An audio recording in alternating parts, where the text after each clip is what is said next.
My lord, Danon was in a hurry. He requested that I deliver this.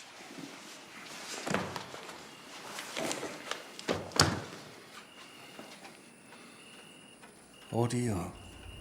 Immediate return to Madrid. Mission annulled. Mission annulled? Who do they take me for? Their valet?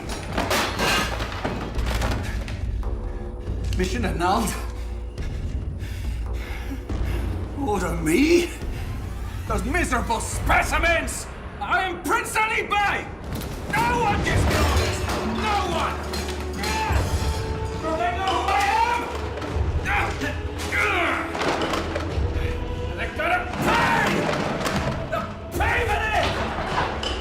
I'm Ali Bey! I'm Ali Bey! I'm Ali Bey! You're never been treated like this!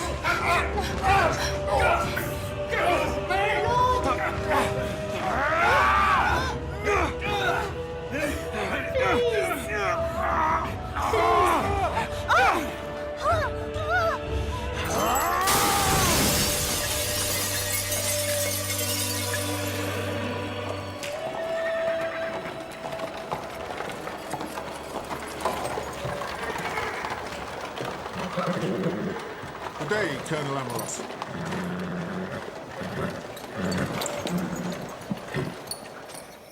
Thunder?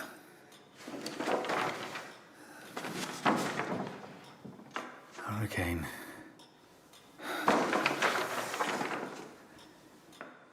Suggesting we overcome the enemy by putting soldiers up in the sky. What a genius idea. Your protege certainly isn't short of imagination, Colonel Arias. For his next quest. Exploration of Morocco and Africa? He has intentions for the exploration of all of Morocco from north to south, as far as Timbuktu. A mysterious place no one knows. Unbelievable. A military man who has ambitions for war but is interested in the culture of Africa. Incredible. What's his name? Domingo Badia, Senor Prime Minister. Captain Badia is most diligent and a natural poet. A Catalan who speaks 5 languages, including Arabic. He also excels in the study of mathematics and astronomy, and is recognized by the best academies in Europe. Quite the man I've been searching for. Please, sit down.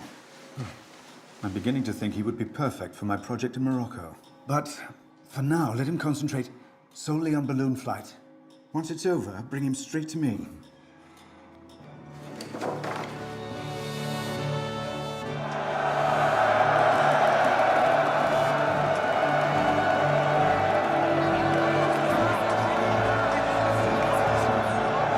Incredible. Simply incredible. This would change the course of any battle without a shadow of a doubt.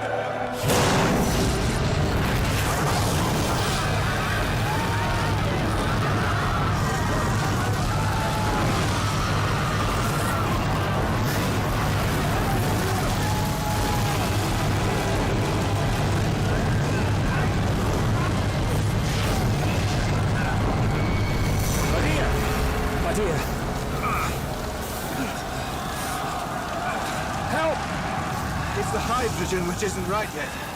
But you will be sure to tell His Excellency, won't you? You'll tell him I almost succeeded. Yes, but even though success was near, the threat of failure was ever present.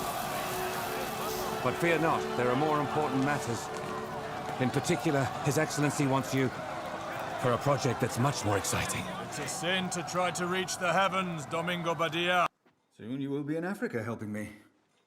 Over there, you will find a country overflowing with grain almost no distance away from our shores. The Sultan Moulay Slimane refuses to sell us any because he doesn't like Christians.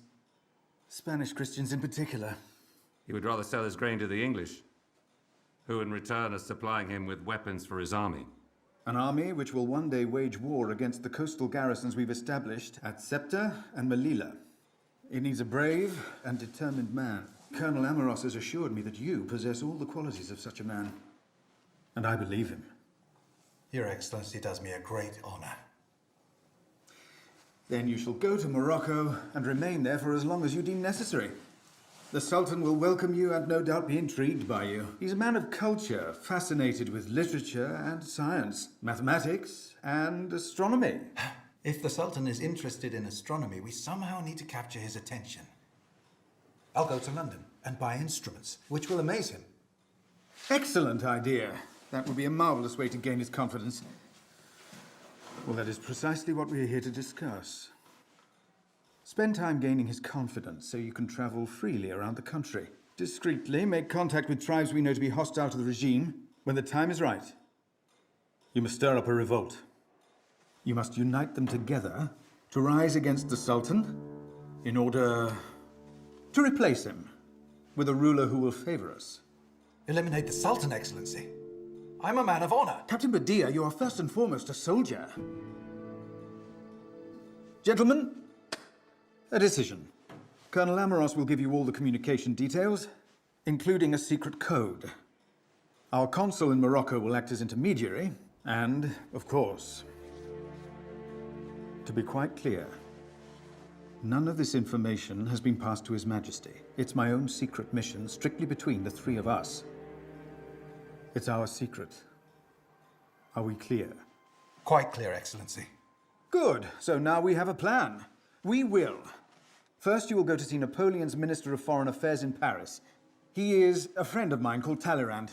He's precisely the man who can help build you a new profile. I have great faith in you. A man of action, unafraid of danger.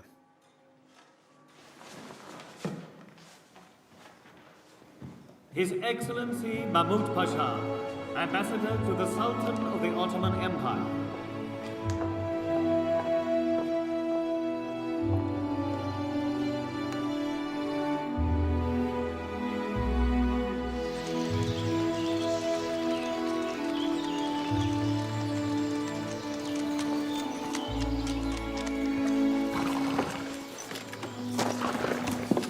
Your Excellency, allow me to present. I'm sorry, I've forgotten your rank. General, obviously. You're well aware that Napoleon needs to know everything that's going on, especially the people meeting his ministers. So what should I tell him? That unfortunately, at this moment, a general wasn't available, so Senor Godoy has seen fit to send Minister Talleyrand some minion.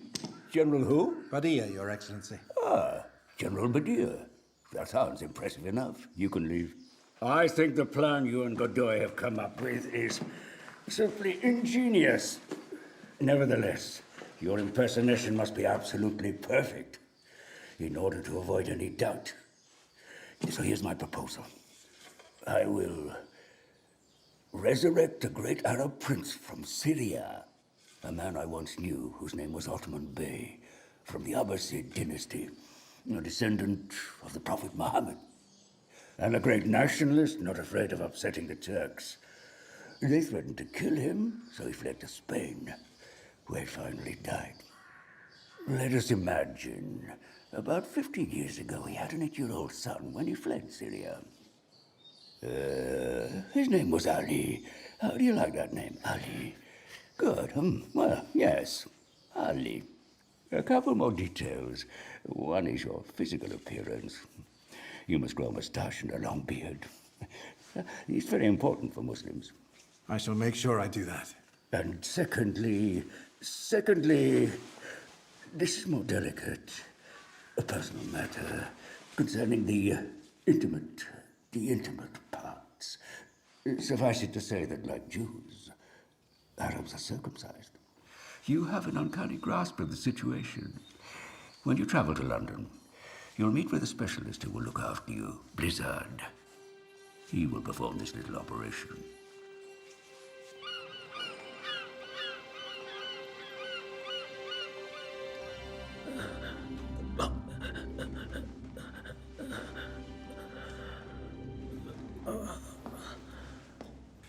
My God. I'm feeling better now. Before I forget, Neville Maskelyne of the Royal Astronomical Society invites you to a reception on Tuesday at 4 o'clock. I hear that Lady Hester Stanhope will be in attendance. Who is Lady Hester Stanhope? She is the niece of Sir William Pitt, the Prime Minister of England. You'd think she was the Prime Minister herself. Very influential. My lady, I can't apologize enough. The carriage bearing our illustrious guest, Mr. Badia, overturned, and I fear he will be late. Please accept my apologies. Oh, do get out, my dear Mascaline. If you insist on bowing any lower, you shall topple over one day and plant your nose in the ground like an ostrich with its head in the sand. Tell me instead about the Turk who has just made an entry. A Turk, my lady? My apologies for the delay, Sir Mascaline.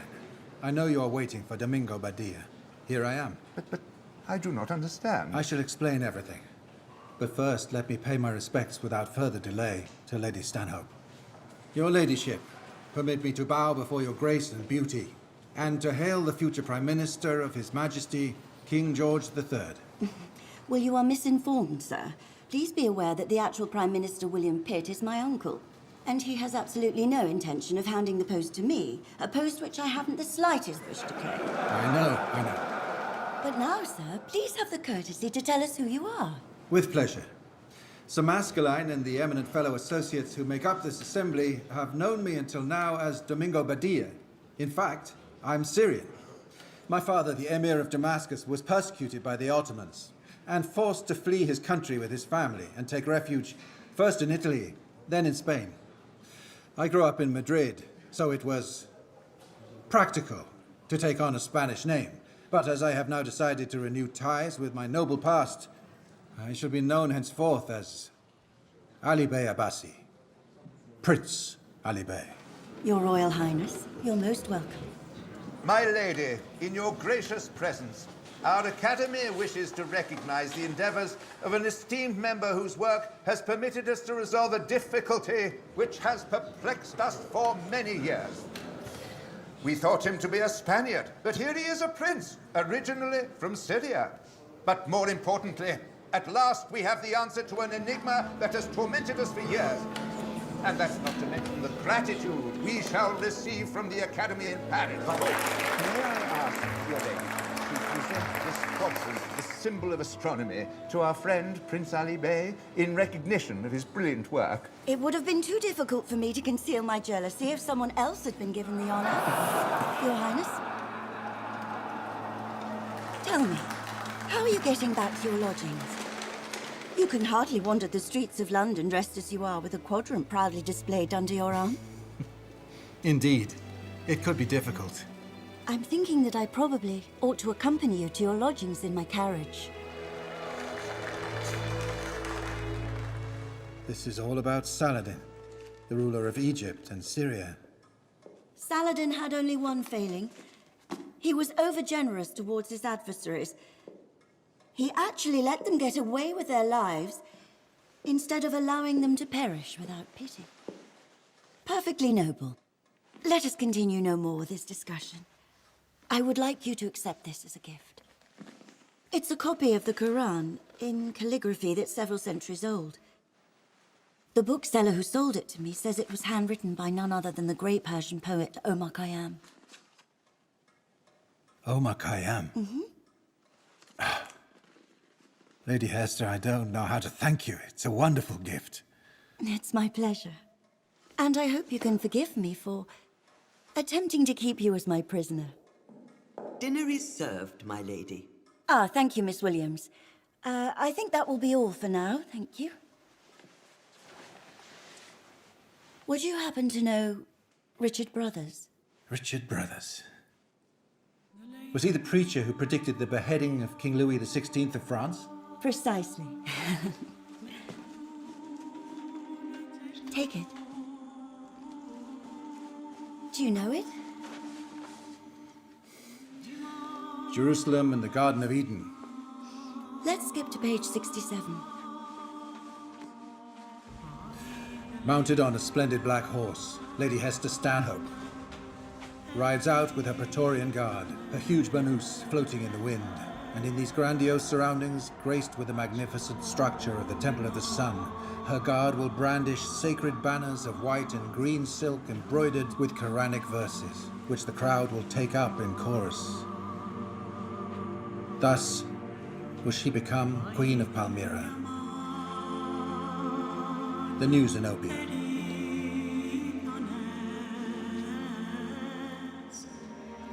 You are beautiful. So very beautiful.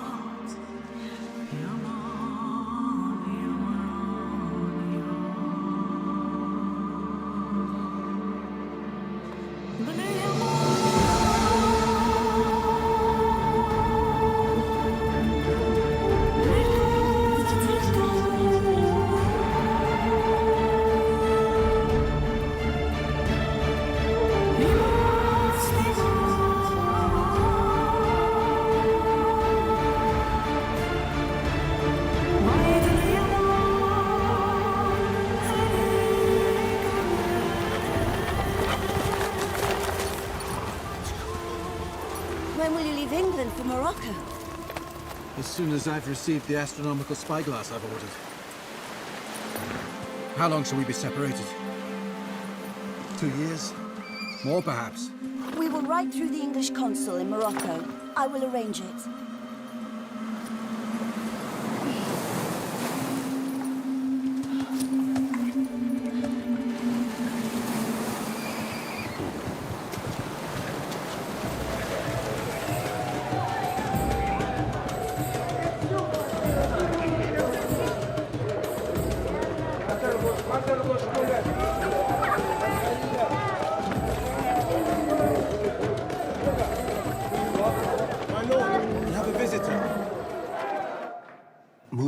The Sultan's nephew's in the sitting room. He wishes to speak to you. We are pleased to welcome you in our country, Prince. My uncle the Sultan is in Tangiers at the moment, and has been informed of your arrival. He aims to receive you after prayers. I am deeply honored, and I'll do my best to reply to all the questions he chooses to ask me. The Sultan never asks questions, sir. He's informed of everything. He doesn't give orders either. Everyone knows what he wants, and no one will run the risk of disobeying him. Then how do you know what he wants if he never makes it known? His most trusted servants have that ability.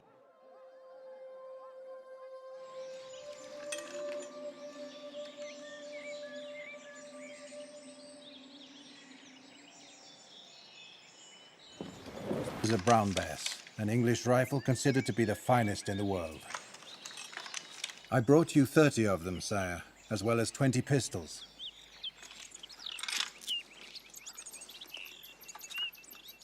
So, just like that, it appears you have decided to settle in my country. Every good Muslim may feel at home here. Sire, grant me the honor of accepting a gift which I'm sure my father would have wished to offer you. This is a unique copy of the Holy Quran, handwritten by Ibn Arabi in the year 926 in Hijra. It belonged to my father. Ibn Arabi.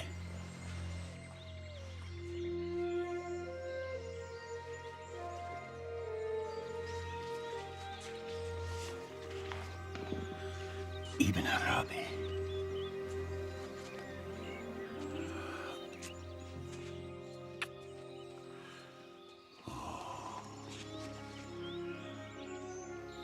Muhammad, Ibn Ali, Ibn Arabi al-Hazmi. It's not possible. Can it be true? My mentor from whom I learnt it all. Everything I now know. To think he wrote these lines in his very own hand.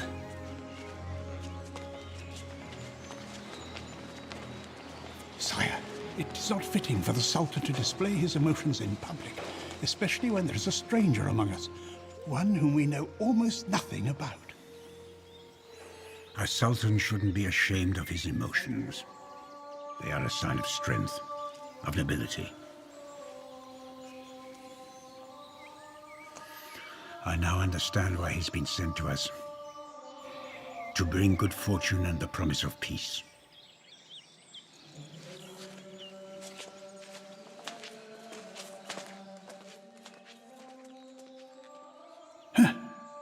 This is an outrage. Impossible.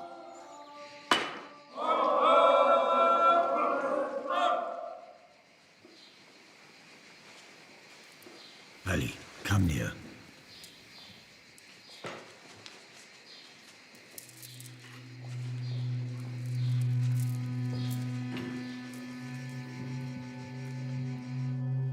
I believe I can confirm, Excellency, that I have made a favorable impression on the Sultan and managed to dispel any earliest suspicions he may have had about me.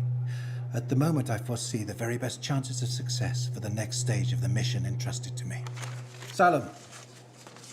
Here I am, sir. Take this letter to the Spanish consul, Don González Zamon. And make quite sure no one follows you. Any idiot who tries to follow me won't make it to the end of the street. One other thing. Promise me that nothing you see or hear will ever go beyond these walls. Thanks to you, I'm no longer a slave. You saved my life. From now, it belongs to you. My lord, be careful. Jinan and Abdel Malek did not like it when the Sultan honored you in the mosque. Calling you to his side? I didn't notice anything. Son of a slave that I was. With all the thrashing I've endured in my youth, I know how to recognize someone who's about to make trouble.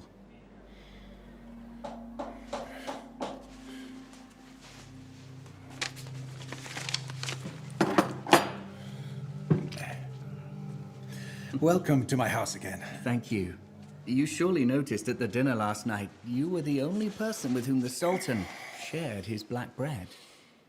Do you know the significance of such favor? No. As far as he's concerned, you are a member of our family now. Indeed, you are like his son. We shall be cousins. I believe there is an English consul here. How can I meet him? Ah, yes, Bowditch. I can arrange a meeting with him. Lady Hester Stanhope, the Prime Minister's niece, was of great help when I needed to make contact with the banks managing my father's fortune. I would like to express my gratitude by sending her a gift from Morocco. Very well. The Sultan would like to meet you tomorrow evening. Bring your measuring instruments and calculating tables. Sire, this is the measuring instrument which the Frenchman, Monsieur Lalande, has recently perfected. I had the privilege of working with him in Paris a few months ago. See how absolutely precise this quadrant is. I know Lalande. If only we had men of his stature working with us here.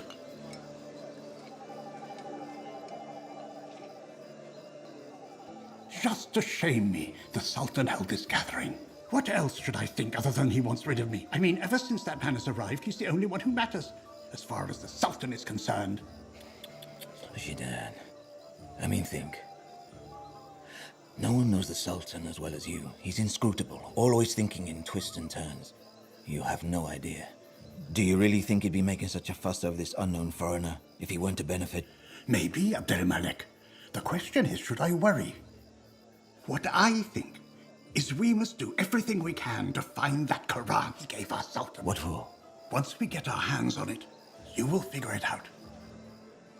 Dear Lady Hester, I've been in Tangiers for 2 weeks now. I have the honor of being the guest of the Sultan, who has been benevolent in his welcome. He is a pleasant, considerate man.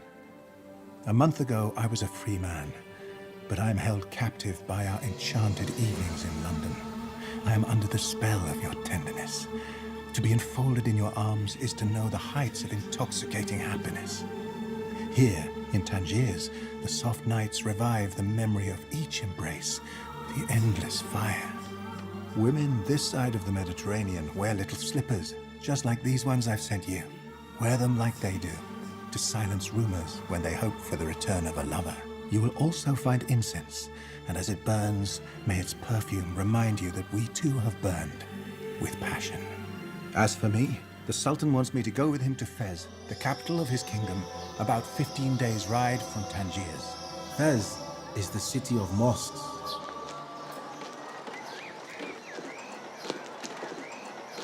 الله على الوالد انت الصداقه الله يرحم والدي الله يحني عليك. السلام عليكم. الله. Give him 2 drachmas. Too much, far too much. As soon as your back is turned, this man with no legs will gallop around on his 2 feet.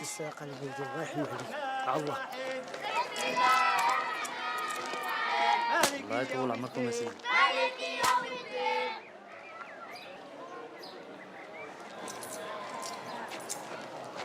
الله يطول عمركم يا سيدي.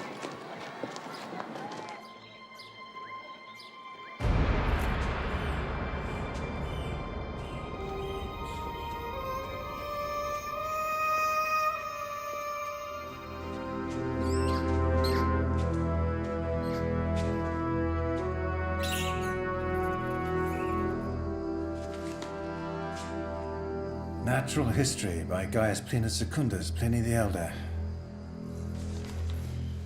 Keep this in your bag.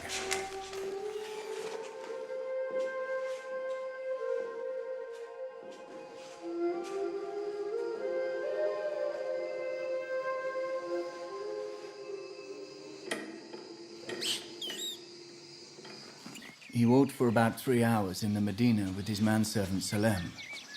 Just as you commanded, I set up some onlookers on his path, and they treated him with great respect. The crowd got bigger since he kept distributing to them arms left and right. Mm-hmm. And tell me, how did the prince react to all of the attention? Well, at first he was surprised, but then he got used to it. It was quite a natural reaction. Ah, I see. Well. And then? He went to the Caroline library, where he stayed for a long time. Before he left, he stole one of the old books that was lying around. Interesting you should see it that way. He didn't steal, he simply borrowed the book. Is that not what libraries are for? Speak later. Well, my son, what do you think of Fez, our capital? Fez is exciting and pleasantly surprising.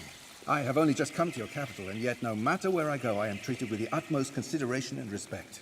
The most ordinary of men react with a fervent attention towards my person, for which I am ill prepared after many long years in Europe. What's so extraordinary? Everyone here knows you. As a direct descendant of Abul Abbas, uncle of our prophet, it's not surprising people are impressed by your lineage. Ali, I really need you to help me rouse my country from its stupor. It is a great pity that those who pass for scholars simply refuse to take any interest in science, believing that everything is in the Quran. Whilst you're at it, my son, I would also be pleased if you could establish the lunar calendar for the next 3 years. I'm well aware that it's very difficult. Accepting a command from the Sultan is to receive grace. I accept with all my heart, and I will complete it with absolute precision. Thank you. Ali, initially I would ask for your complete discretion. No one should hear of this. Particularly not Jiannan. He will be deeply offended. I don't want to humiliate him.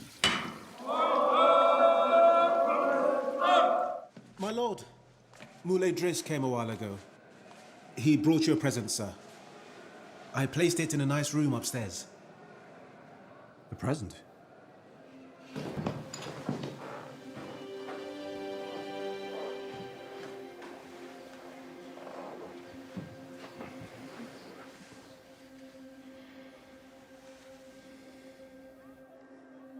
What's your name? Take me, my lord. Well, Tigmu, you are no longer a slave. You are free to go wherever you please. Where can I go if you set me free? Nowhere.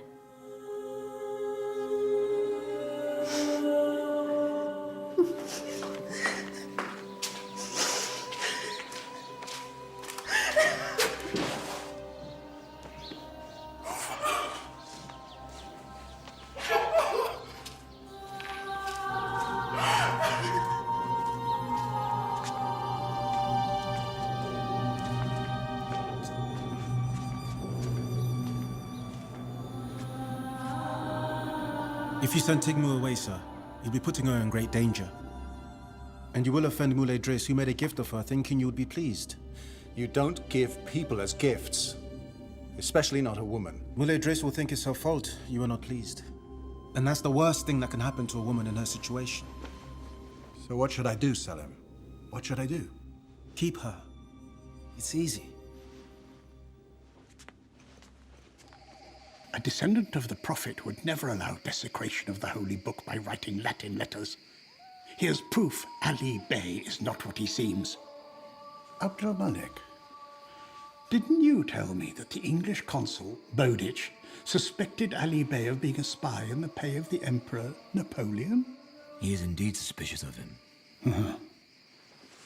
So, I have taken great pains to copy this page exactly as it appears in the book. Take it to Consul Bowditch. Ask him to send it to a specialist in London to see if it's as it seems. If we can confirm the handwriting isn't that of Ibn Arabi, Ali Bey will be strung up by the Sultan just like that. Today, you are to meet a man who I now think of as my son, Prince Ali Bey. His superior scientific knowledge and moral values are without question. He's been living amongst us for several months now. We are here to listen to him speak the truth as he sees it. Prince Ali Bey, feel free to speak with honesty, my son, as someone who was brought up in Europe. What's your opinion of our country? I admire the wise and glorious Sultan. The opulence and diversity of the realm, its hardy, enterprising inhabitants, all in spite of the overwhelming ignorance and destitution of its people. In ages past, the most renowned doctors, mathematicians, and astronomers were Arab. 10 centuries ago, here in Fez, the Qarawin was for many long years one of the largest libraries in the world. It is disappearing, and nobody cares. Rats have taken it over, and they run about in the middle of those precious volumes, piled up in abandon. I am also obliged, by my conscience, to raise the question of slavery. Didn't the Prophet set slaves free, whatever the color of their skin? Belief in the mercy of Allah and submission to Him alone means that no one can become slave to another man. No one. And yet, slavery in this country, far from being abolished, is a thriving practice, and no one will say a word against it. And what to say about the way Yehudis are treated? What to make of the humiliation they endure? Are not all men equal before God? Who do you think you are? You're nothing but an imposter. You treat our imams as illiterates. You humiliate them. You make claims about corrupt officials. You're the corrupt one, handing out huge sums of money just to gain popularity. Now you want to free our slaves and think you can tell our Jews to keep their shoes on. What gives you the right? You're leading our country to destruction. Control yourself. Jiannin, just tell me, if you will, about the studies of astronomy that you and Ali Bey have made. I'm looking for an explanation. I'm surprised by the final numbers. The results are completely opposite. What excuse have you to give? I have none. And you, Ali, what do you have to tell me? Your Excellency commanded some time ago that I take on this study. Shortly after that, Si Jiannin came to say on your behalf that I should carry out the very same calculations. Since I found the request rather strange, I gave him false results. So therefore you asked him to do calculations that you had no intention of doing and were incapable of making for yourself? It's true, my lord. How dare you? Get out of my presence immediately. Forever.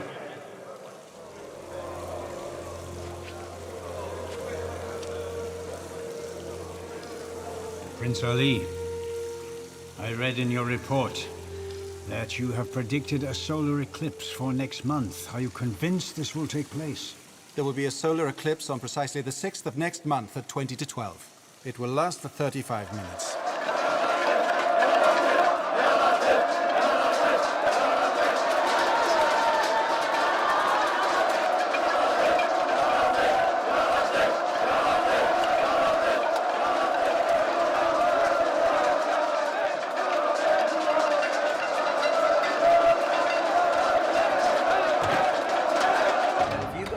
Of supernatural power that attracts all the clocks from the Al Qarawin. They are safer here. Every eclipse, it's the same thing. No matter what we do to reassure them. They think it's a curse, and they try to make the moon go away by creating all this racket. Who does explain the phenomenon? You? The ulemas? Or is it those half-senile old men who teach in the Quranic schools, forcing the Quran into children by repeatedly beating them on the head? Everyone will turn against you if you continue talking like that. Even the Sultan, who supports you completely. The other day, in front of everyone, you said something about slavery, and yet the Sultan owns personally over 30,000 slaves. What's this book? It's in Latin and it's centuries old. Would you believe that the author of this book, Pliny the Elder, describes the Roman protectorate in the time of Pontius Pilate in Palestine and doesn't once cite Jesus? What do you mean?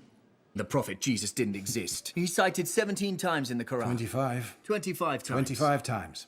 And he didn't exist. Be very careful, Ali. The most trusted people close to Jiannin are cowering because they're afraid of the Sultan. They've started talking about some hidden relationship between you and Salim, your servant.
How can I show my gratitude, sire?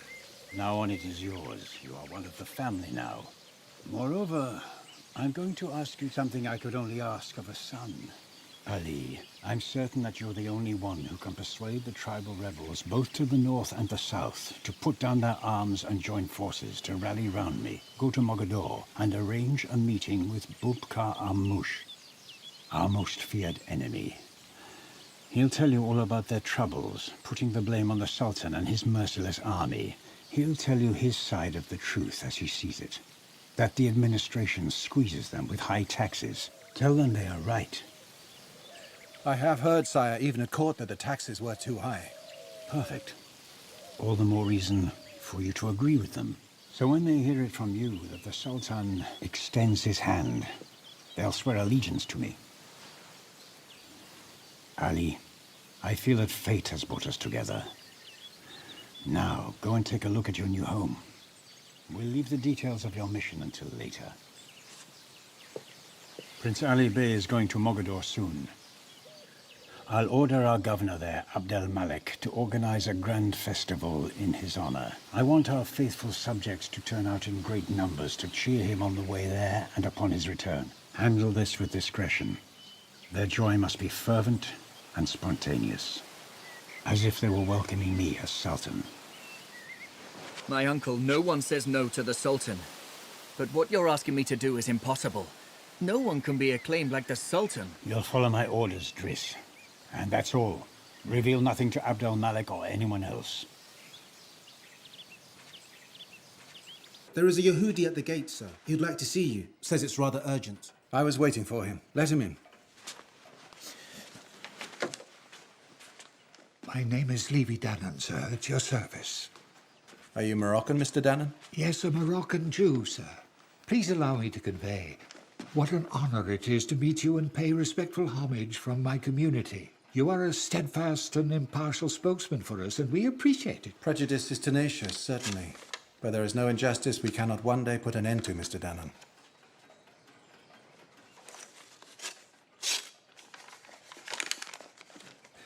My lord.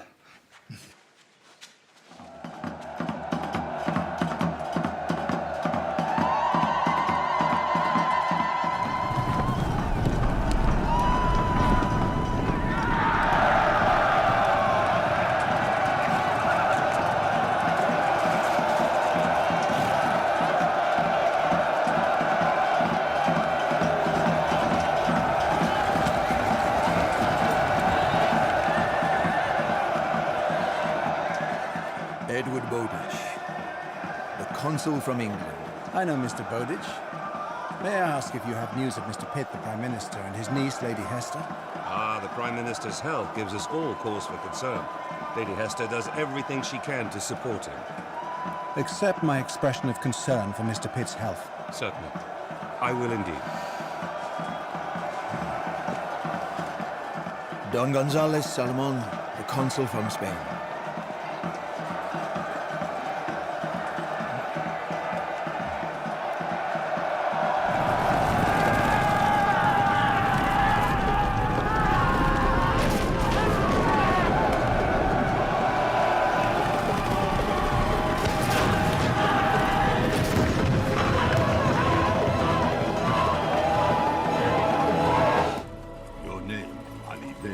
Reached as far as these isolated mountains. But surely, you must realize that your so-called protector, Sliman, isn't the legitimate ruler of this country. He's a usurper. He killed the rightful sultan with poison, making it seem as if he died of the plague. One day we will attack Fez, leaving one man alive. You will be that man. I heard what you said, Bubkamaush. Maybe others can hear you too. Men, you are all dismissed. Sultan Moulay Slimane proffers an olive branch. He wants to unite all the tribes to create one mighty, prosperous empire. It's madness.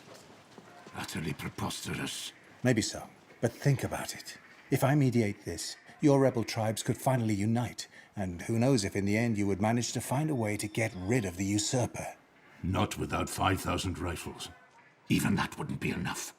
I understand your mistrust of him, but if there's rebellion, and you bring him down, what then? You know very well. Every tribe in the plain will rise up and you'll just kill off each other. Listen to me, Sibubka. I can supply those 5,000 rifles you need, but what I'm asking above all is unity amongst your tribes, without which any victory becomes an illusion. Think about it. I don't belong to any tribe or any faction, as you know. When Moulay Slimane is overthrown, I insist that only I, and I alone, will choose the next sultan. And no one can change that choice. No one. All the governors and judges here are my lackeys. The people listen to me as if I'm an oracle and venerate me as if I were a demigod. At every turn, they praise my unique talent and my unique virtue and my unique learning and lastly, my unique powers. In short, I have become master of this empire. In short, I have become master of this empire. What can I say? Our man Badia already has control over the Moors. He seems to have the entire country at his feet. Now, is it all too good to be true? Your Excellency, even Don González Salmón, a person who pays more and more attention to detail, confirms the content of the message. And as we know too well, he, of all people, harbors his own concerns about Badia. The success of Badia is without doubt impressive. That's clear. But I'd like to confirm a few things before we go any further. Perhaps I could go to Morocco and verify the situation myself. I could meet Badia secretly and evaluate the situation as to what is the truth and what is total fantasy. Well, then, make all the necessary arrangements you need to. We've invested too much time and money in this endeavor to fall at the last hurdle. Thank you, Colonel. Excellency. In short, I have become master of this empire.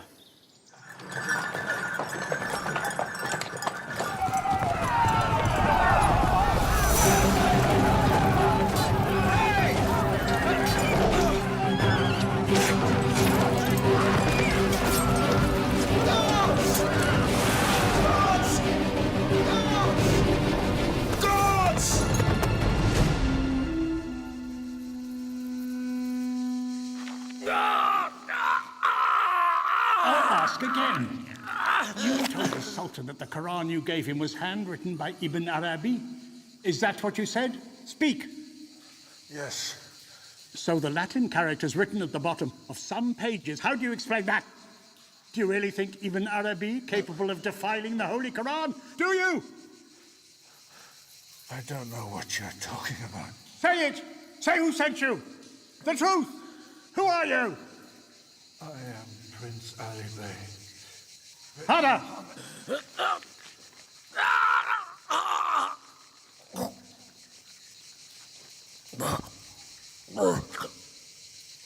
You can let him drink.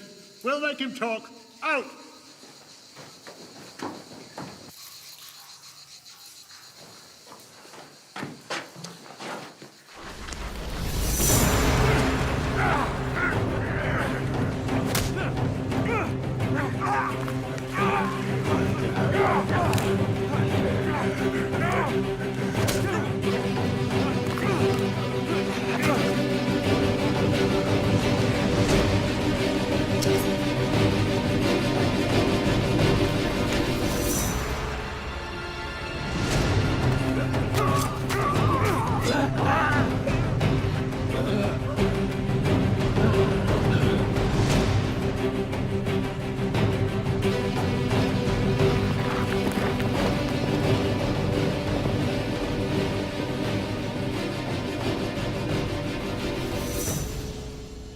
My lord, Danan is here.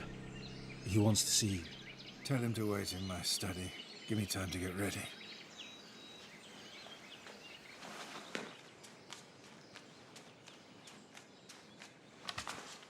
Sir, we were horrified to hear that you were the victim of such a terrible misfortune. Thank God the perpetrator has received the rightful punishment. I see you've brought me something to read, Mr. Danan.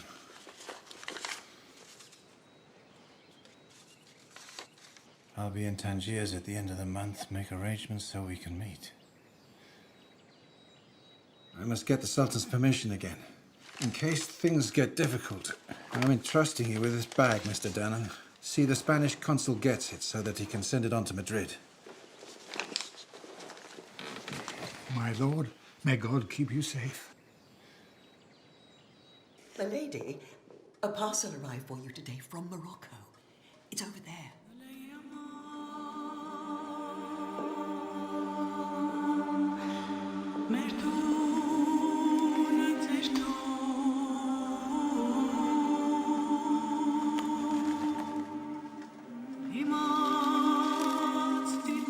My lady, please accept this necklace which I designed myself just for you. It's handmade by only the finest craftsmen in Marrakesh.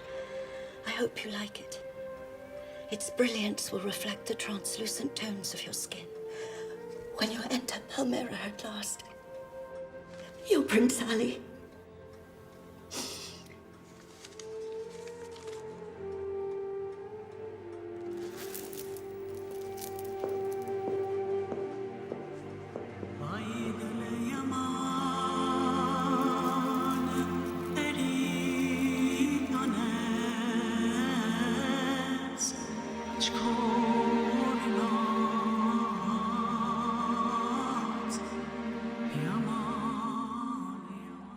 Ali, I may trust you and place you in my protection, but don't forget, you are not the Sultan. That is something I can never forget, sire, and I won't do anything without your permission. As it happens, I need your consent to travel to Tangiers in a few days' time. To Tangiers? For what reason? Sheikh Obendi, chief of the Northern Brotherhood, wants to see me. But his influence is much greater in Algeria, where the Dey holds him in high esteem. And as you know, the Dey positively detests every bone in my body. I know, but allow me to stress the importance of this, sire. Sheikh Obendi keeps alive the deep discontent of the northern populations who feel you have ignored them. Those were lies propagated by Obendi himself. Of course, but lies spread easier than truth. Meanwhile, it would be wise to bring Obendi into the picture. If he wants to see me, it must surely be because he has something to offer. Fine. If you think that, you must go. But only with one word of advice. Never forget that the Dey and Obendi are two scorpions far more venomous than those which crawled on your back. Let Allah protect you.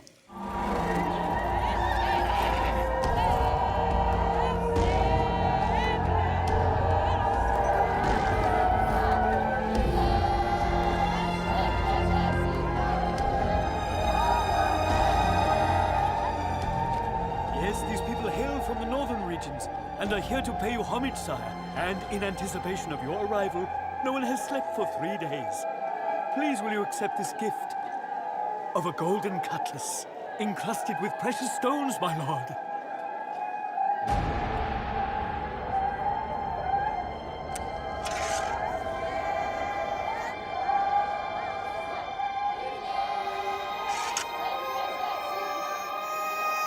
My lord, this is Senor Castillo de la Plana and his assistant, Pedro Sanchez. He's a negotiator for the Spanish grain trade with approval from King Ferdinand himself. He came to Tangier 3 days ago, my lord. A grain trade negotiator. You're just the kind of man Morocco needs. Organize a feast of wild boar and make sure our guest is treated with every care and consideration.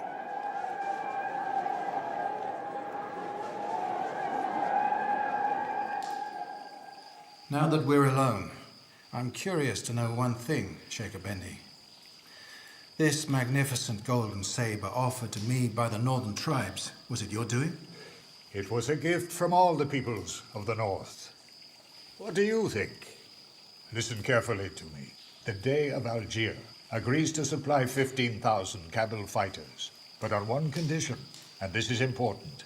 He negotiates directly with you, no one else. Agreed. Where do I meet him? In Algiers, of course. It couldn't be elsewhere.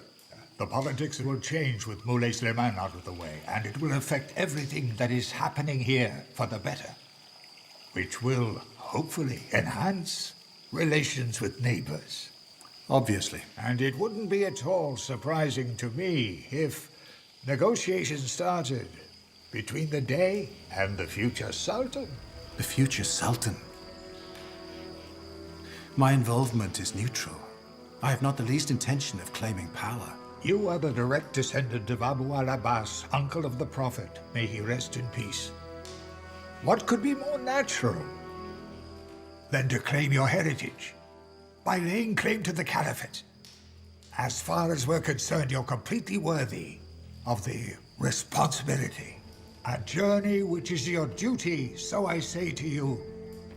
Declare yourself, and both I and the whole of the Northern Territories will be at your side, with 15,000 fighters the Dey of Algiers will provide.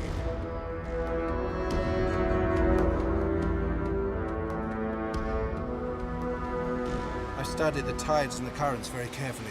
We can easily land cannon, munitions, and soldiers here without a problem. Sheikh Effendi's men would come in small units to help with the landing. Take a look.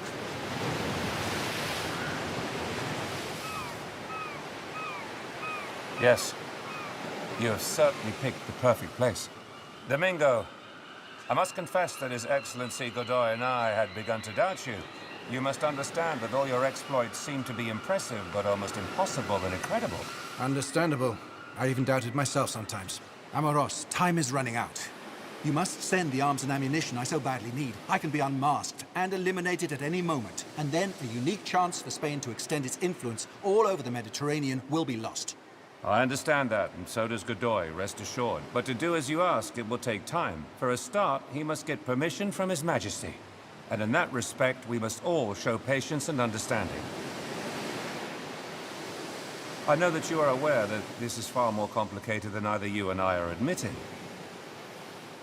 It's all very well toppling the Sultan. But who is going to replace him? Have you found someone we could support? The Sultan is surrounded by lazy courtiers. Most of them can't read or write. And for the moment, I fear there is no one in the entire realm capable of assuming rule as we would wish. Well then? Well, I wonder. But I will find someone.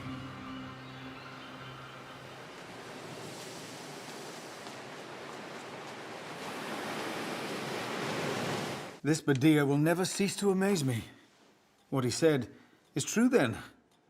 I witnessed the most extraordinary sights. Everywhere he appears, he's surrounded by worshipping crowds. Now tell me, has he suggested a successor to the Sultan? Yes, Excellency. Who might that be? Can you tell me? I suspect he would be secretly delighted if he became Sultan. To hell with him.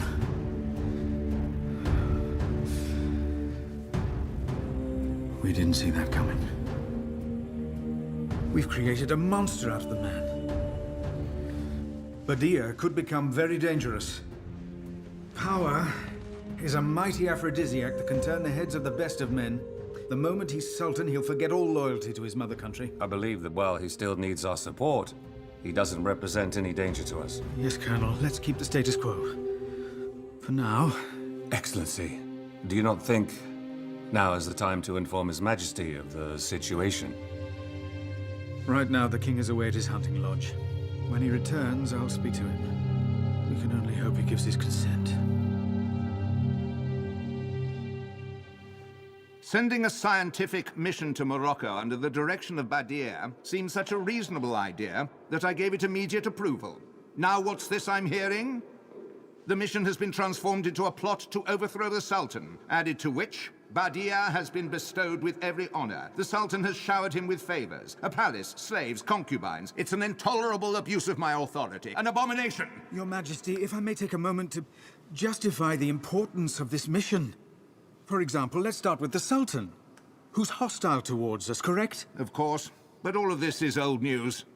By promoting this, what do you call it, scientific exploration mission that passes more for a comedy, you are condoning a madman's desperate grab for power. But surely this would be to Spain's advantage.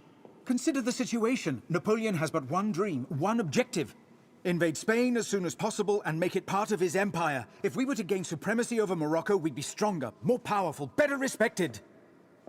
I appointed you as Prince of Peace.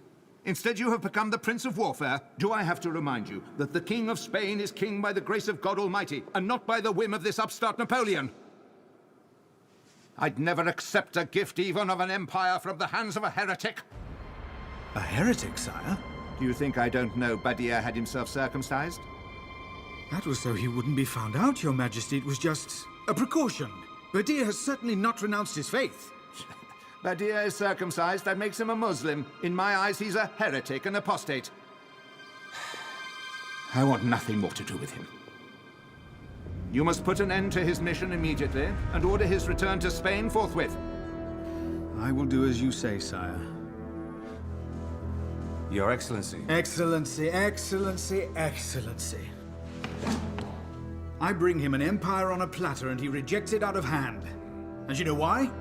For something as simple as a snipped foreskin. I am Prince Ali Bey! No one gives me orders! No one! ¡Soy animal! ¡Piensa que hay que estar jugando! I'm a descendant of the Prophet. The people love me, worship me. My destiny lies here. Am I, Ali Bey, descendant of the Prophet?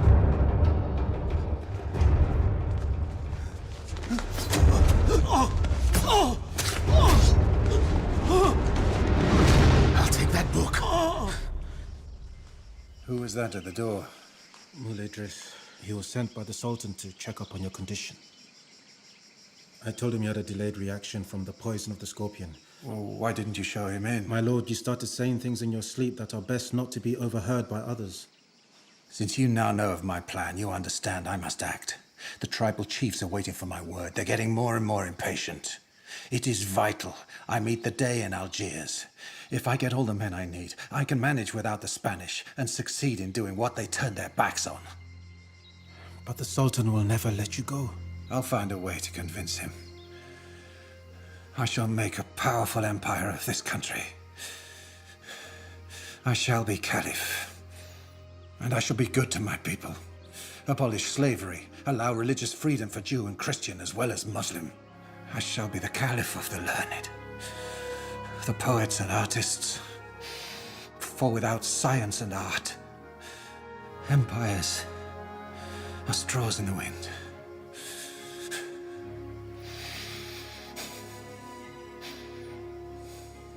You think I'm dreaming, don't you? Yes, Salam. It is a dream. The Caliph's dream. From this day, I shall devote every instant of my life to making it come true. May God hear you and grant you victory over your enemies. I am so happy to see you again, my son. The fear of losing you made me realize, if I didn't already know it, just how much I have come to rely on you. These long days of suffering were also of some use. I found a guiding light in the prayer. The time has come for me to go on a pilgrimage to Mecca. To keep on delaying it allows the incidental to come before necessity, the unimportant before the essential. Ali! It's quite the contrary. Are you out of your mind, my son? It's thanks to you that all the tribes are swearing allegiance to me. They are rallying to the cause, one by one. Right now we can raise an army of 100,000 men. Yet you choose to leave? At the very moment I decide to declare a jihad against the Spanish infidels by taking back Andalusia? My son, if I didn't hold you so dear to my heart, I'd mistake you for a traitor. On the contrary, I must leave to serve you better. To declare jihad against the Spanish at this time would be a serious mistake. There are still too many obstacles in our way, sire. My son, this is no time to delay. This is a time for action. 10 times or more you were bitten on the back by black scorpions, yet you survived. Any lesser mortal would be dead. I see this as a sign from Allah. Because it is you who will be the one that will lead my troops into Granada. You know there is nothing more powerful than an idealist. Whose time has come. Then you know the words of Ibn Arabi. Of course. It was said to Prince Naufel to encourage him to retake Baghdad. But conditions are not the same for us. We must not take risks.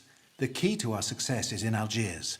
If Muslims can't agree with each other, how is victory possible? On this journey, before or after it, I shall go through Algiers and have an audience with the Dey, and then, with the authority of the Hajj, I'll persuade him to form an alliance and to take part in jihad. We shall be invincible, father.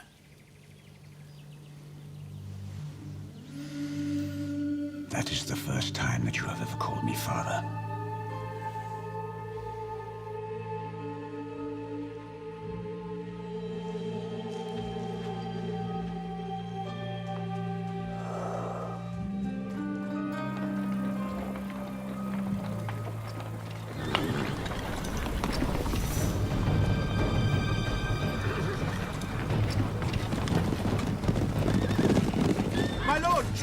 Has sent us. I bring important news. The Dey of Algiers has been murdered. His enemies have taken power. They're after you. You must escape. Dey of Algiers dead. Almighty God. The expedition is meaningless. We are in danger. We must travel south. South? The desert? That's madness. Our animals are exhausted and we have no provisions left. No one travels through the desert without a guide. You're right, Salam, but we have no choice. We cannot risk being slaughtered. Says the Sultan is amassing his armies for jihad. What is that, pray tell? Jihad is a holy war for Muslims. The conquest of Andalusia. That is the Sultan's ambition. Invading Andalusia? And Badia, is there any word? Do we know where he is? He's been missing for several weeks. And the Jewish intermediary, Danan, has been discovered murdered in some back street in Fez. This is serious. Very serious. But let's not do anything hasty. First and foremost, we have to get hold of that damn Catalan, like all mavericks. He's like a hydra. Cut off one head, another soon appears. You must find him, alive or dead.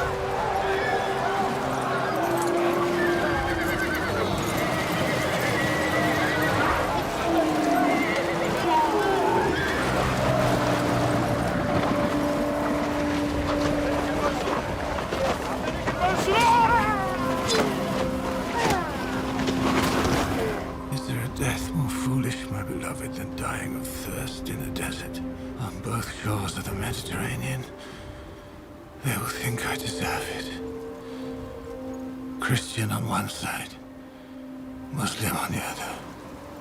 I shall be called traitor. What a way to die. My beloved prince, will this letter ever reach you? Since the death of my uncle, my life has gone from bad to worse. My bitterness towards Europe, and especially towards England, has grown into a rage, an uncontrollable fury. It festers within me like a disease. And now I live in solitude, in a cottage, in the country.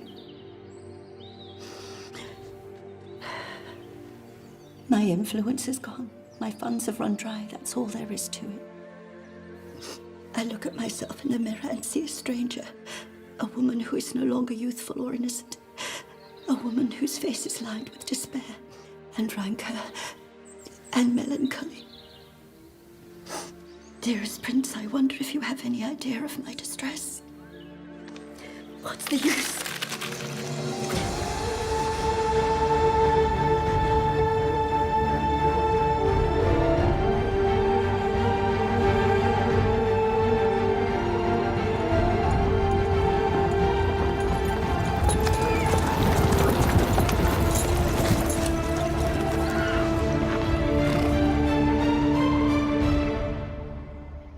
Service has been following Levi Danon for months to establish that he was indeed the intermediary. We managed to obtain incriminating evidence that I'm handing over to you now. Mr. Bowditch, are you sure these are not forgeries meant to discredit Ali Bey? Whilst England maintains such a good relationship with the Sultan, why risk making such an error? The message is clear. Bukka will receive 5,000 rifles and ammunition. As for this Quran, it was bought from Revsby, a well-known bookseller in London. Finally, and this concerns Ali Bey, his real identity is one Domingo Badia. He's nothing more than a Catalan serving in the Spanish army. I don't think it's worth you waiting to see the Sultan. You can accompany Mr. Bowditch to the door. I shall come to see you if the Sultan wishes. The Sultan won't move from here. He's going to pray all day and all night. What do you say, Moulay Driss? The Sultan's praying for a traitor? That's enough. I'm very close to my uncle, and I know him more than anyone else. He loved my father.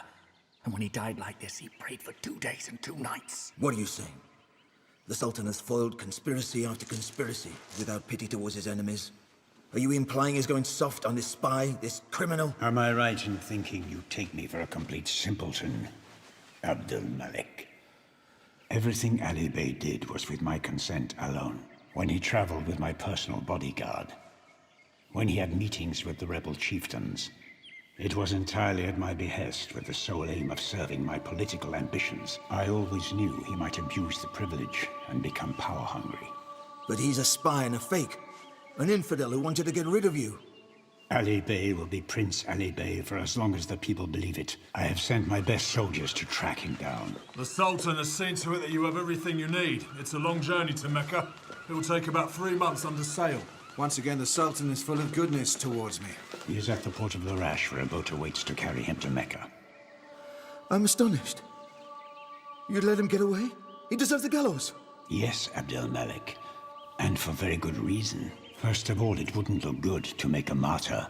Second, and more importantly, the people will soon forget the prince. It's time to board, sir. Salem. Wait. You'll travel alone, my lord. Now and forever. What do you mean, forever? Those are the Sultan's orders, and they must be obeyed.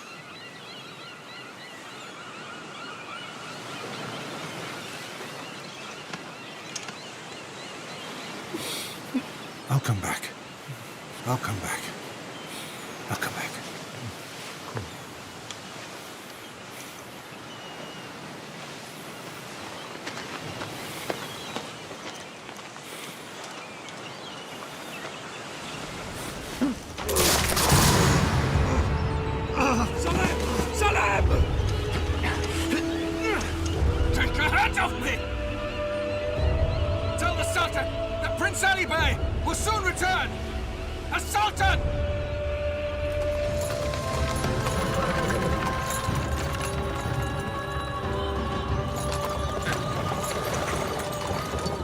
Prince Ali Bey, Your Highness. Good day, Miss Williams.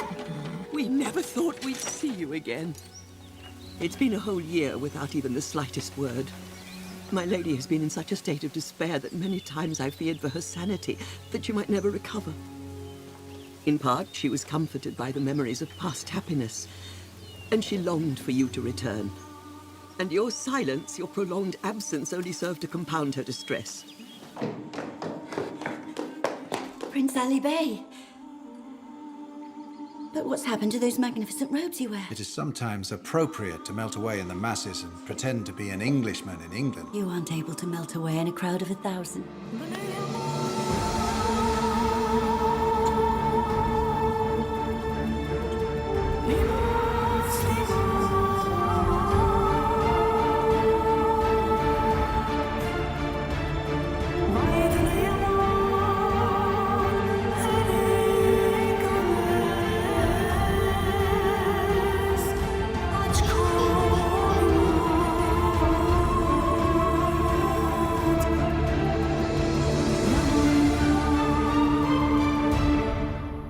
Having power is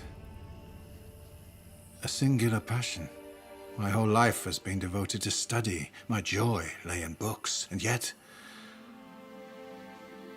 I dreamed of an empire. My uncle was exhausted by governing. A slave to a worthless constitution. Shackled by parliamentary tyranny. I believe in the value of constitutions. And that's the first thing I will apply on my return to Morocco.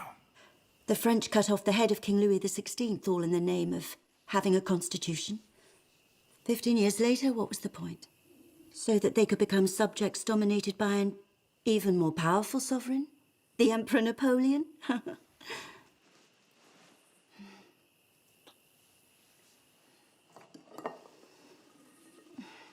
I've made a decision. By the beginning of autumn, I will have already left for the Orient. To Syria. What will become of me is in God's hands. To which God do you trust your future? That of Christians or Muslims? I notice more books on the Quran than on the Bible. Don't tease me. The Islamic faith seems to me to be devoid of all pomposity and vain ritual. A relationship with God that isn't cluttered up with intermediaries. It attracts me. More and more. And what are your plans? If I want to conquer Morocco one day, I need to find a new supporter. Who else but the Emperor Napoleon, with the whole of Europe in his grip? His troops recently invaded Spain. Napoleon's invaded Spain? Yes. I would have preferred it to have been England. My dear lady, you surely do not wish to make of your own country an enemy. But yes, I do. I really do. For some time now, this country has meant nothing to me. This is probably the last time we will ever be here together.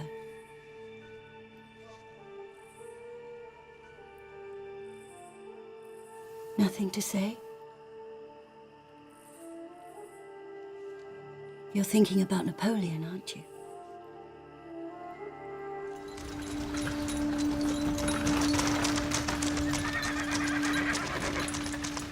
I read with interest the report you sent me from Monsieur de Talleyrand.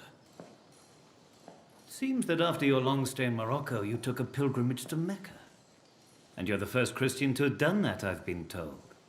Your Hajj has given you recognition as a Muslim. Is that true? Yes, sire. So what are you, finally? Are you a Christian or a Muslim? I believe in God. A foot in each camp. Talleyrand, General Badir applies your favorite strategy. You'd think he was your student. I'll take that as a compliment, sire. On your return journey, you visited Syria, Jerusalem, and the Ottoman Empire. You still dream of Morocco and say you can make it ours. But, General, what is it you expect from us? Majesty, it needs but a sign from me for the insurgent tribes to overthrow the Sultan. But to strengthen their forces, they need 20,000 rifles and ammunition to go with them. And you, why do this? What is it you want for yourself? It's up to your Imperial Majesty to decide. Well then, General, We are going to wait until you can produce any documentation that will prove the true extent of your influence in Morocco. Only then can we make a decision. You may leave. Your Imperial Majesty, I leave tomorrow for Madrid, where I put the documents for safekeeping. Monsieur Talleyrand? This prodigy of yours, Talleyrand, a genius or a madman? A delicate balance between both of them, sire. It's a subtle combination that creates great men. Forgetting your impertinence for a moment, Talleyrand, should we help him, yes or no? We should wait and see if he gets back from Spain. I have heard from my deputies that the population is in revolt over their new sovereign. Seems they do not appreciate or can't adjust to the qualities of your older brother, Joseph. Is it ever going to be possible to get a straight answer from my Minister of Foreign Affairs? Well, if that is what you really desire, change the minister, sire.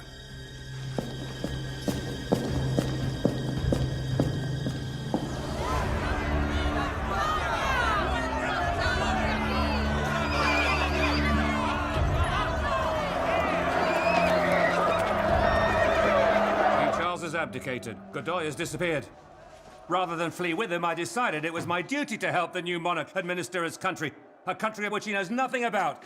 The great Joseph may be Napoleon's brother, but the people hate him and see him as a usurper. And you, buddy, are you, at the very moment you could offer some vital service to your country? I can't believe you're still dreaming of Morocco. Morocco, nothing but Morocco. Whether we understand it or not, each must follow his destiny, simple or glorious. Mine is to become Sultan of Morocco, so you said. Do you think a title matters to me? Didn't you see for yourself? The people there venerated my person. How can I betray those expectations? Now, thanks to Talleyrand's intervention, there's a good chance Napoleon will back me. Forgive me. I didn't mean to offend you. We've always been friends, Domingo. At least I hope so. I hope you still think of me as your friend. There, the documents you wanted.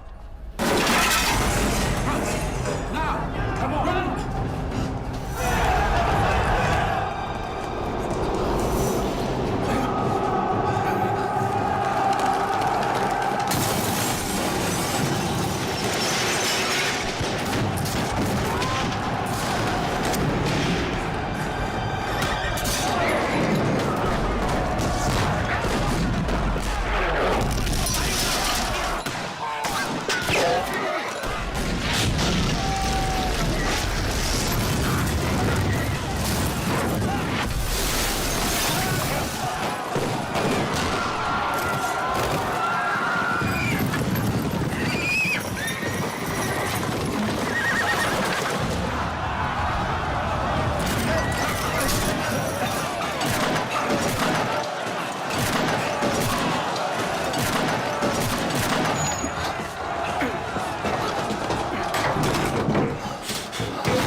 Take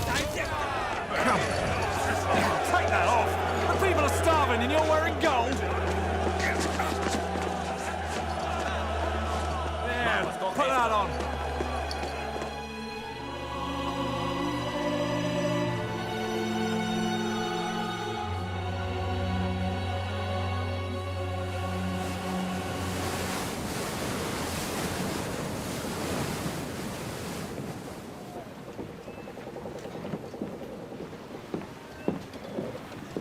6 months, no end, son. Oh, I can't take it anymore. Colonel Boutin, I'm begging you to talk to her for heaven's sake. What person would be capable of convincing that lady?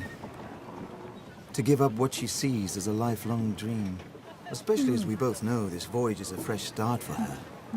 Have a little patience. We are almost in sight of Syria, within reach of Damascus. And that wonderful country shall be your haven of peace and tranquility. Believe me, I've already been there 3 times for my archaeological work. I have no wish to see a wild land full of pagans. I just want to go back to England. Sorry.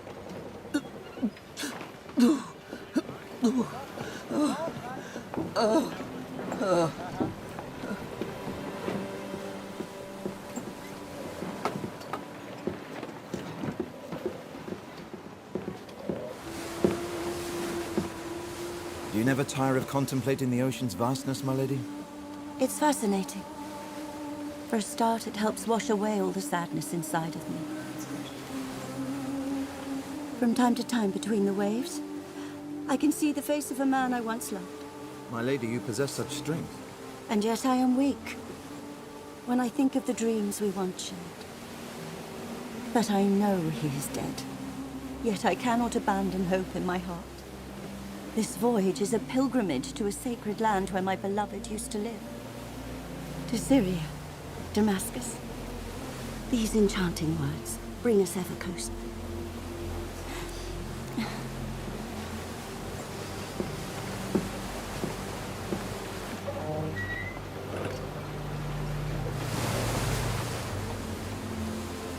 While Ali Bey languished in a succession of Spanish jails, Lady Hester left England forever. Before long, a legend spread across the region from Damascus to Constantinople, which told of an English noblewoman endowed with supernatural powers who was capable of terrorizing the fiercest of warriors. Known as the English woman and feared and worshipped by all, she retreated to her hideaway, Mar Elias, in the heart of the Syrian mountains. Lady Hester. You are most welcome here. Thank you for the honor of receiving me. This way. You have been here hardly 1 year, and already all that anyone talks about is the English lady. English or lady, I don't know which of the 2 words upsets me the most. The title of lady is worthless. I am a woman above all else. Emir Bashir Shanab II, permit me to introduce you to the renowned archaeologist, to whom we owe recognition for his discovery of the temple at Abu Simbel. I know Colonel Boutin. He left the service with Napoleon to pursue his interest in archaeology, isn't it? That's correct, sire. I took him to Palmyra 2 years ago. He is going there again, but this time at my bidding, to study the reign of Zenobia in the Temple of the Sun. They say you can commune with invisible spirits, and they are afraid of the power you exude over the supernatural. Nothing of the sort. God alone has such powers. Although it is true that I've learnt to read the stars. They also say that you gave up your religion to submit to the laws of Islam. I believe in Allah and his messenger, the Prophet. The only laws I recognize are those I make for myself. So consequently, I don't follow the laws made by men. Emir Shanab, you know I wish to travel to Palmyra. The Syrian desert has just one Palmyra, as there's just one sun in the sky. I'd strongly advise against it. The region is jealously held by Muhammad Fadl, the chief of the Anizah Bedouins. He's an extremely dangerous man. He would think nothing of taking you captive and holding you for ransom. I'm in no danger. It's written in the stars and not for us to question. My fate is to go to the desert and meet the chief of the Anizah Bedouin. It is your destiny to meet Muhammad Fadl? Tell me, Lady Hester, what drew you to this abandoned place? A prophecy linked my destiny to that ancient city and to that of her first queen, Zenobia. And what did it say, this prophecy? There are prophecies which are better not revealed, if one hopes they'll come true. In Spain, you were all subjected to brutal violence. by those who oppose the legitimate regime and its ruler, Joseph Napoleon I. In his great bounty, the Emperor saved you from your torment. Today, you'll be able to return to your homes without fear. I know Until him. then, you must be patient and suffer the unfortunate trials I'm sure that I you're forced know to him. endure. Continue to endure without complaint. Colonel Le Goff! Colonel Le Goff! I'm Domingo Badia. Badia! General Badia! Soldier! Don't you remember our meeting in Paris with Minister de Talleyrand? General Badia, what on earth has happened to you? What has brought you to this? For the same reason these poor wretches pay the price of freedom for their loyalty to France. Alas, I am not in a position to do anything to help them. But as far as you're concerned, General, I shall personally attend to your situation before the day is out. Oh, thank you. Thank you. May I introduce my friend, Count Amaros? My lord, naturally you will also be under my protection. I will do everything in my power to get you to Paris as soon as possible. Thank you. Thank you.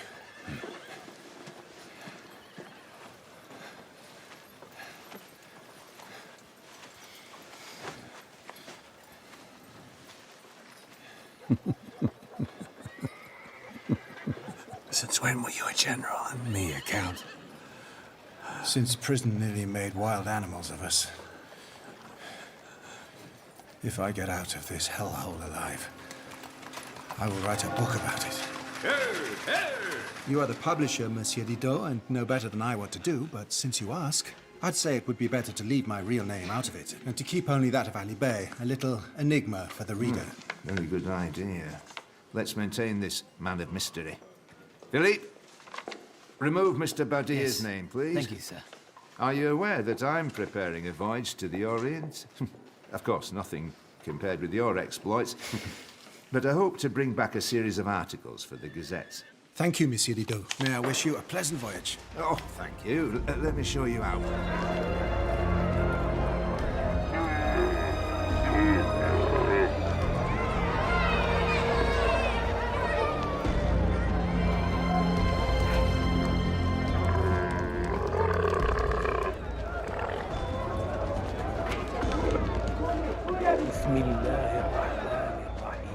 بسم الله الرحمن الرحيم الحمد لله رب العالمين الحمد لله رب العالمين الرحمن الرحيم الرحمن الرحيم مالك يوم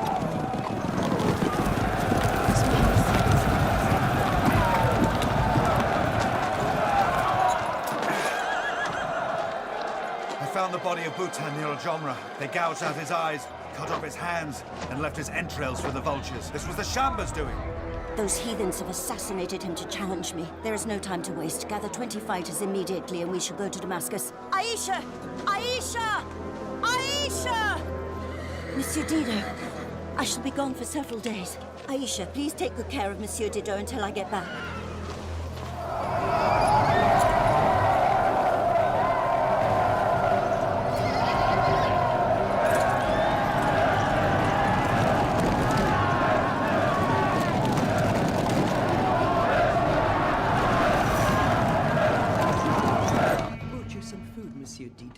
Thank you, Aisha.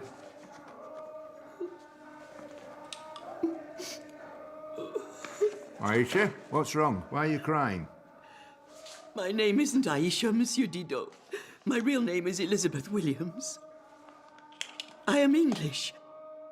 I've been a faithful companion to Lady Hester ever since her mother died when she was 5 years old. And you've loyally accompanied her all this way? Even sacrificed your real name? That's incredible devotion. Do you think she gave me any choice? Lady Hester insists she only wants true believers in her midst. None but the followers of Islam. One day, when she saw me making the sign of the cross, she tried to strangle me. Oh, listen to those prayers which continue through the day and through the night. Lady Hester swears that they will only cease on the day of glory, the day when the last prophet will appear, and he shall create God's realm here on earth, right before our very eyes. She is sure the time is drawing near, and that she will be called upon to play a very important role by this prophet. I heard her murmuring in euphoric tones. My betrothed. Are you sure of that, Miss Williams? It's very hard to believe. I have witnessed more cruelty in these past few months than I have seen in my entire life. Do you want to go back to England? Why don't I speak to Lady Hester? No, no, no. No, no. I beg you, please don't. I am her slave now.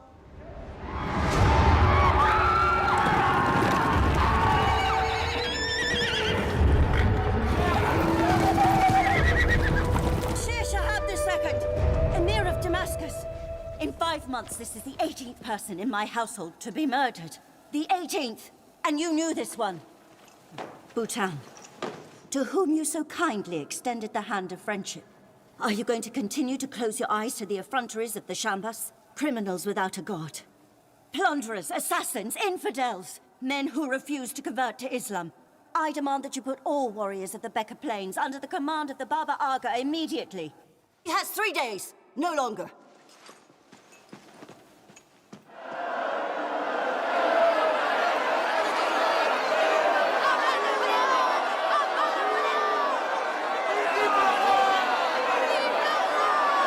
Badia, there's a massive crowd gathering in front of Notre Dame shouting, "Long live Louis XVIII!" and "Down with Napoleon!" So what is that supposed to mean? It's over, it's over, it's over. What do you think? Napoleon's forces have been defeated. He's in exile on Elba. It's the beginning of the end. It's the revolution. No, my friend. The French had their revolution 25 years ago, once and for all. Everyone knows you were a fervent supporter of the Emperor. I'll do the same as that crowd, my friend. Listen to them. They're shouting, "Long live King Louis XVIII" at the tops of their voices. Last week they bawled out, "Long live the Emperor." I'm going to do the same as these pragmatic Frenchmen. Stop. Stop everything and bring me the opening pages. Quick.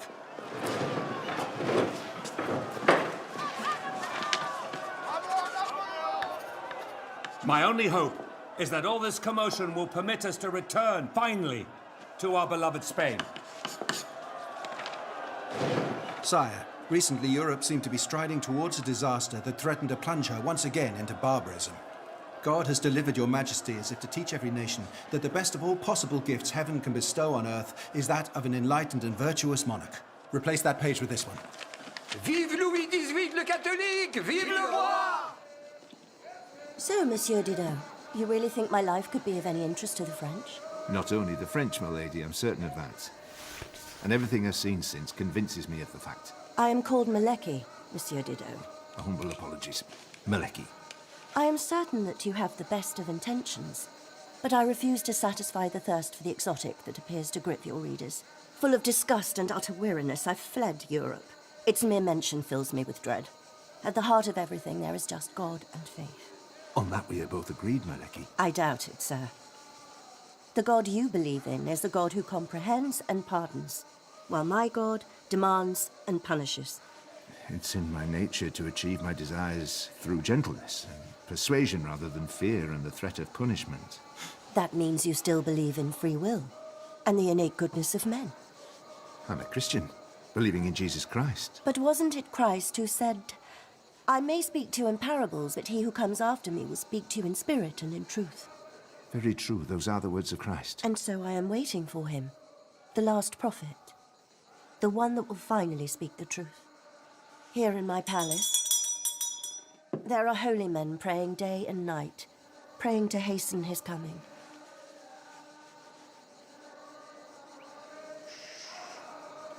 Sadly, I see I have no choice but to give up my idea of publishing a book about you. He would have been the companion to one by a friend of yours, whom I have the honor of knowing. He was most insistent that I find you. Ali Bey. I presented that quadrant to him at a ceremony for the Royal Astronomical Society in London. It seems like such a long time ago. Maleki? What's the matter? It's nothing, a moment of weakness. When you return to Paris, do tell Prince Ali Bey that the prophecy is now a reality, and he has a faithful friend in the Orient.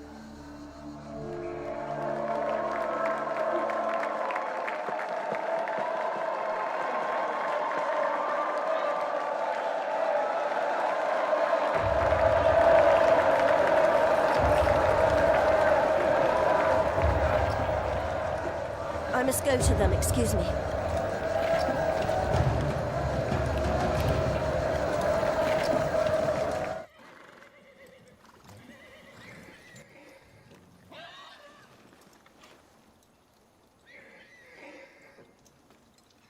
Baba Aga, I want to see every one of your warrior spears bearing the head of a Shamba. And in this sack, the greatest prize, the head of Tabrak, the chief of the Shambas. We shall send it to Amir Bashir to be nailed to the gates of Damascus for 40 days and 40 nights. To kill a Shamba is to honor Allah and honor Islam. This accursed tribe must be wiped forever from the face of the earth. Spare no one. Do you hear me? By all you believe in. Swear on it!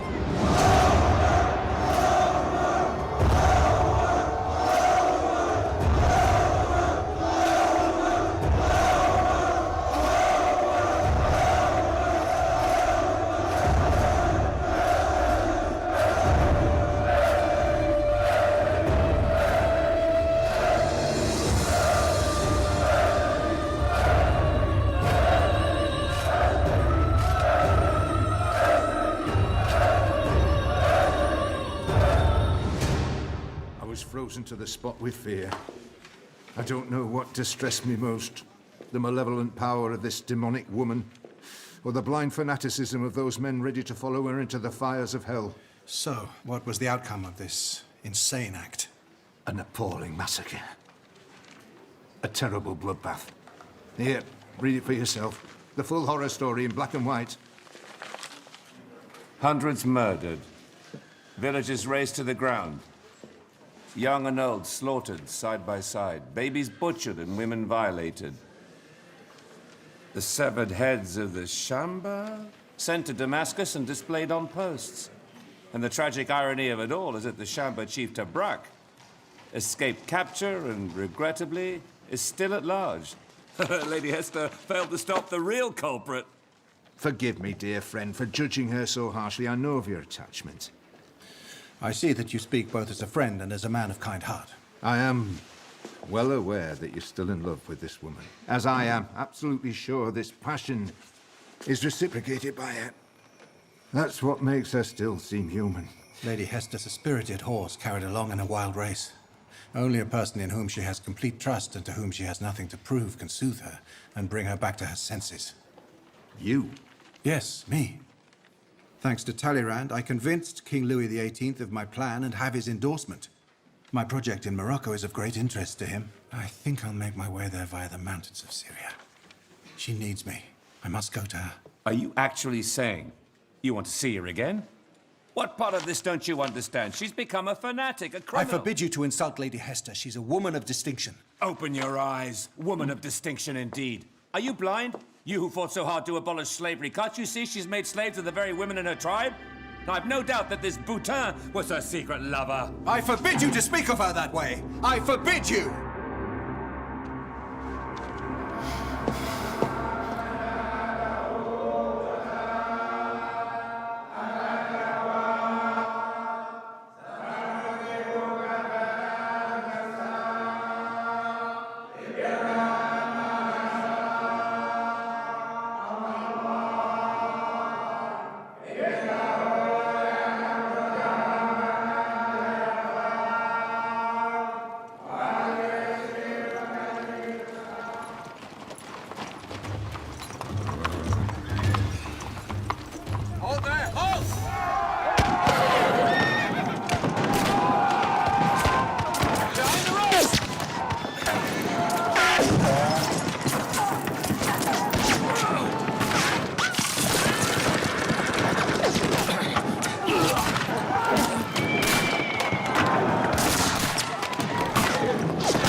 To aim for their powder supplies to do the most damage. So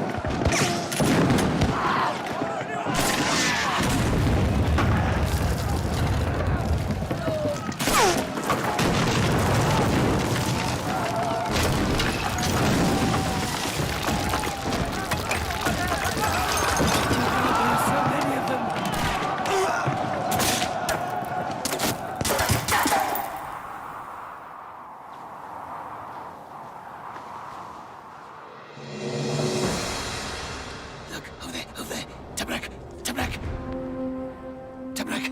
Shamba, over there!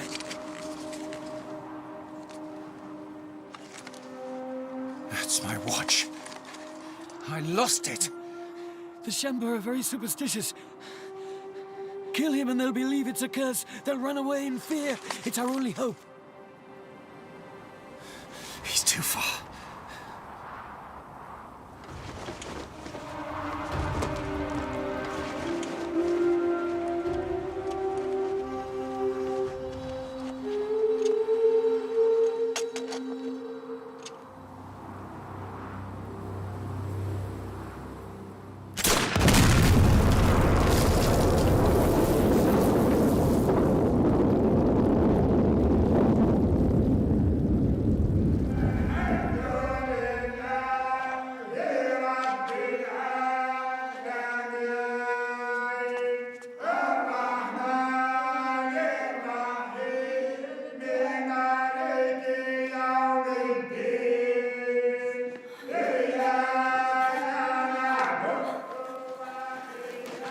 I'm not ready, Aisha. Tell him I've gone to Constantinople. No, tell him I'm dead. Oh, Maleki, get a hold of yourself. This man has travelled a long way and faced 1,000 dangers to be with you again. He loves you. I refuse his love. He made me wait too long. What right does he have to come back? The woman he knew doesn't exist anymore. I belong to another. If that is the case, why not see him? Huh? Tell him exactly how you feel. Don't leave him in hope. Lisbeth, it's clear to see you've never been in love. There was just one place in my heart, and that was reserved for you. Thank you so much for calling me Lisbeth.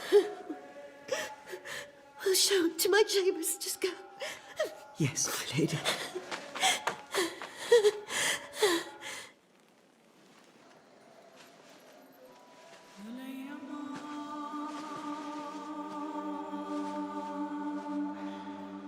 Prince Ali Bey.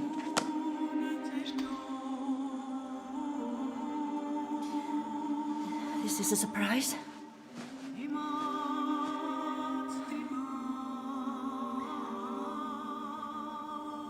I am as troubled as you are, my lady.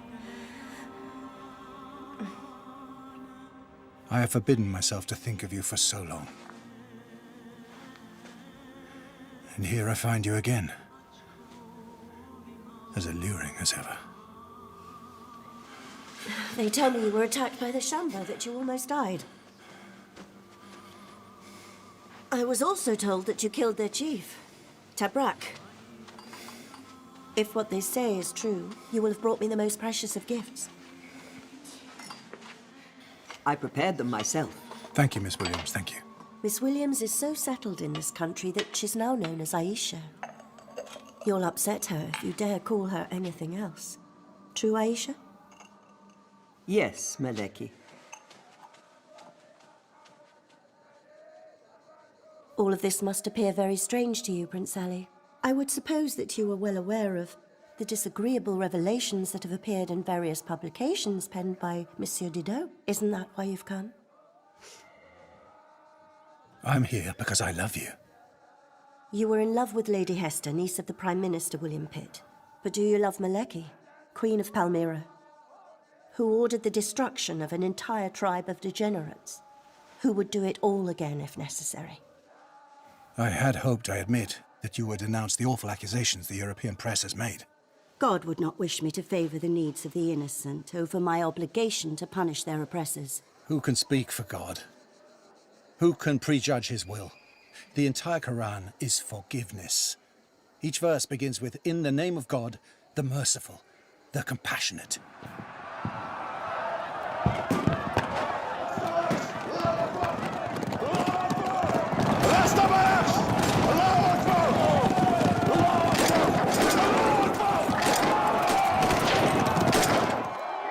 Maleki, behold, the head of Tabrak. He's dead at last.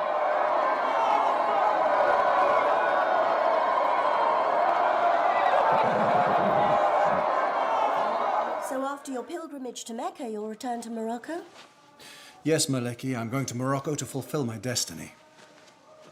People acclaim me.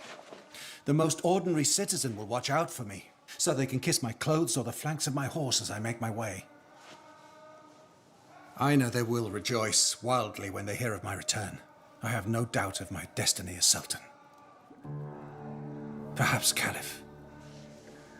I want to hold on to traditions and beliefs, but open my country to the world, to be treated as an equal with the monarchies in Spain, France, and England. The monarchs of France, Spain, and England. You, an ally of the misguided, the infidels. Please don't harp at these notions. Get them to embrace the principles and the cause of Allah. And if they desist, they must be killed. It is written in the holy book. In whose book? Yours? You are rambling, Lady Hester. You don't know... I am Maleki. Maleki. So be it. You know, of course, that Maleki is not only a title, but also a responsibility. Instead of satisfying your anger and hate by citing the holy book, you should rather be its servant. In order to lead your people really profoundly, meditate its message of peace and goodness. The masses want to be led with determination. They are unschooled, but they know the difference between believers and the infidels. And they follow me as they see the intoxication of my belief. Belief requires no other intoxication than the love of God. Islam is a religion of tolerance, venerating the prophets Moses and Jesus. It honors Mary. Such blasphemy. What use is that kind of truth to me when I dream of combat and victory? The only truth is to war with the infidels. A war until victory. Total victory. Why do we argue, Prince? You speak like a man, civilized like an infidel. It's not possible for there to be love between Maleki and Prince Ali Bey.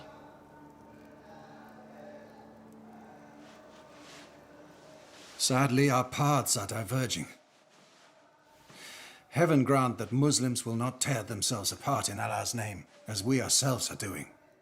Confrontation between Muslims will drag man into relentless war, and will plunge the world into blood and fire.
Yes, Maleki, your queen.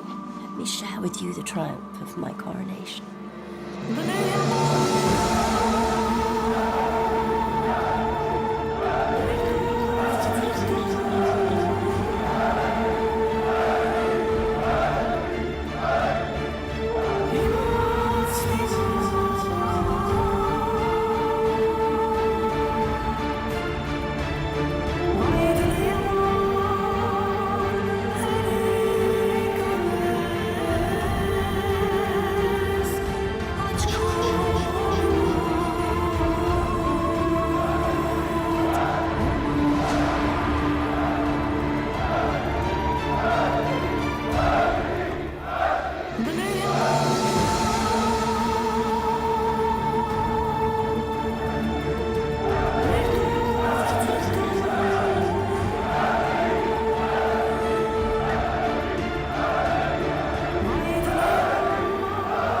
She will become Queen of Palmyra, the new Zenobia.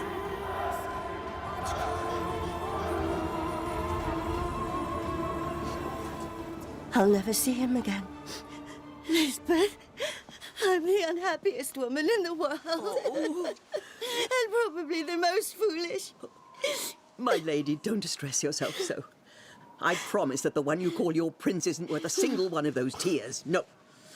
An envoy from the new English consul in Damascus, Mr. Bowditch, came to give me this letter for you. My lady, a captain of the Spanish army named Domingo Padilla took on a false identity and passed himself off as the Muslim Prince Ali Bey. His mission was to overthrow the Sultan to make way for occupation of the country by Catholic Spain. I knew him personally, and it was I who sent you the beautiful necklace from Marrakesh. He'd made for you. Despicable creature. He betrayed me from the very start. His words were all lies. A Christian, an enemy of Islam.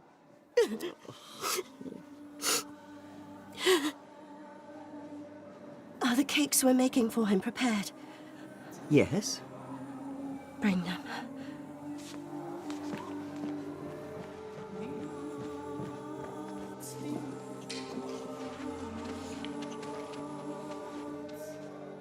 No, Maleki, no. I beg of you. You love him. I love him, and he must die. Now take these cakes to him. No. Take them to him immediately.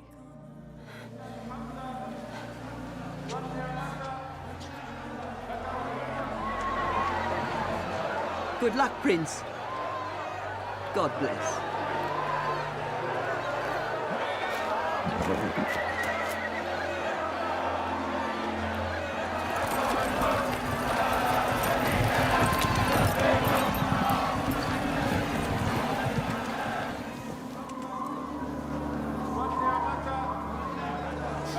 On the 1st of September 1818, on the road to Damascus, Domingo Badia, more famously known as Ali Bey, died.